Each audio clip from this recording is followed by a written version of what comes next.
So here we have the E-type steering wheel with the center. This is an aftermarket steering wheel which is normally supplied by Motor Liter, and an aftermarket Boss and an aftermarket horn push.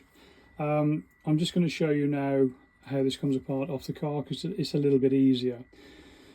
What you've got to take the horn push out to get to the nut to undo it off the column, off here. This is a steering column out of a Mark II Jag, and that's what you got to get to, is this nut and what have you. So to get this off, please don't try and pry it off. It doesn't pry off. You've got 3 grub screws here. They're in this. They go through there. You can see them there. I've screwed them right the way out so you can see. Now these grub screws are either 2.5 Allen grub screws, or they can be, if you're lucky enough to have an original Jaguar wheel, those will be flat screws in there, which you use a ordinary electrical screwdriver for. And what I suggest you do is undo them all the way, at least until they're flush with the top. Because if you don't get them completely out and you try and prise this off, this is very brittle. This Bakelite or Ebonite here is not very good. So if you put a screwdriver in there and try and prise it off, it should just lift off. It's as simple as that, which I'll show you in a minute. When you look at the wheel, because it's a lot easier for me because I've got this off, but when it's on the car, it's quite difficult to see the position of these 3 here, the 3 grub screws, because they're not evenly spaced. So if you remember this, you've got one, if you consider that a clock face, you've got one at 1 o'clock, one at 25 past, and one at 9 o'clock. All right, start again. 1 o'clock, 5 o'clock, 9 o'clock. They're not evenly spaced. And the reason they're spaced like that is to make sure that they miss the bolts. Now on the original wheel, you haven't got bolts going through here. They're rivets and they're slightly bent over. Now what I suggest at this stage is if you've got an original wheel, original E-type wheel with a thin wood on there, original Boss with the rivets coming through, and an original centre, which you can soon tell because the ears go into black squares, not white ones, those like gold dust. I personally would carefully remove this, take the wheel off, and then replace the whole thing with a replacement wheel together with your quick release to make it come off. But that's just me.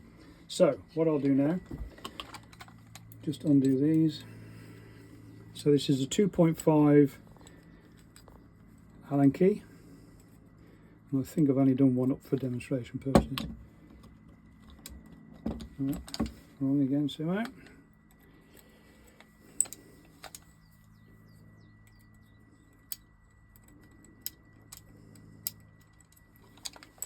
Right, it's coming clear now. No stop, loading up.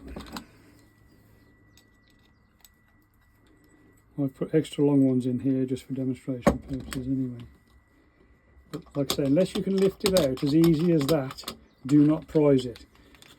Else there'll be tears at bedtime, should I say, when you break that. Right, I'll show you now what actually holds it in. I'll screw one of those back in, and they come all the way through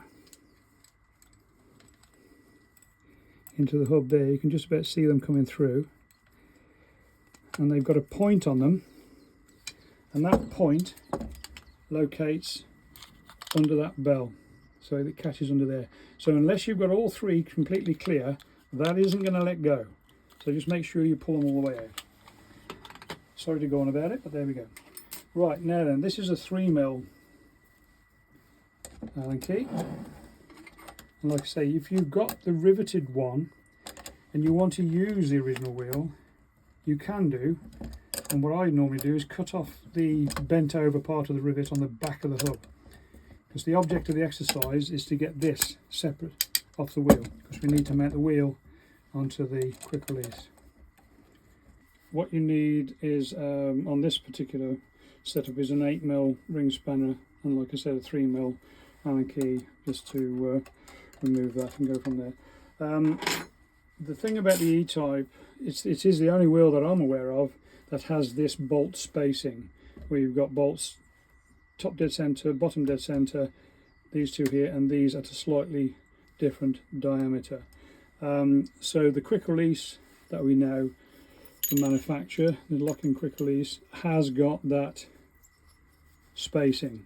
So you've got top dead center TD. This is a prototype one, so the one you get won't have these other marks on, but that's top dead center and there. So it should be just a simple case of lifted off the original boss,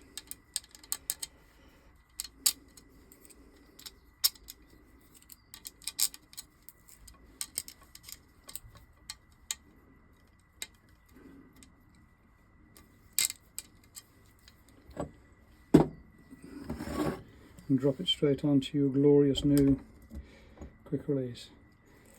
Now what I always say with these things is always get all the bolts that are going through started. Don't put one in and tighten it up. Get them all in and get them going in a few threads. And as you can see the uneven spacing of these holes, so you can't get it wrong. Well, hopefully not. The other thing, just while we're on the subject of doing this, depending on the wheel, because it can be a little bit of variation, those drillings on E-type especially are always the same. But if you find it difficult to get this started, then what I suggest is you get an M5 tap and just run that gently through, because the steering wheel itself is very soft aluminium. The drillings and the tappings in the quick release, that's fine, there's no problem with that at all.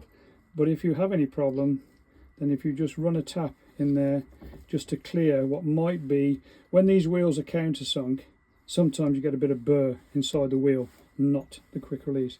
So you just do that just to clear the thread on any of the ones that won't start,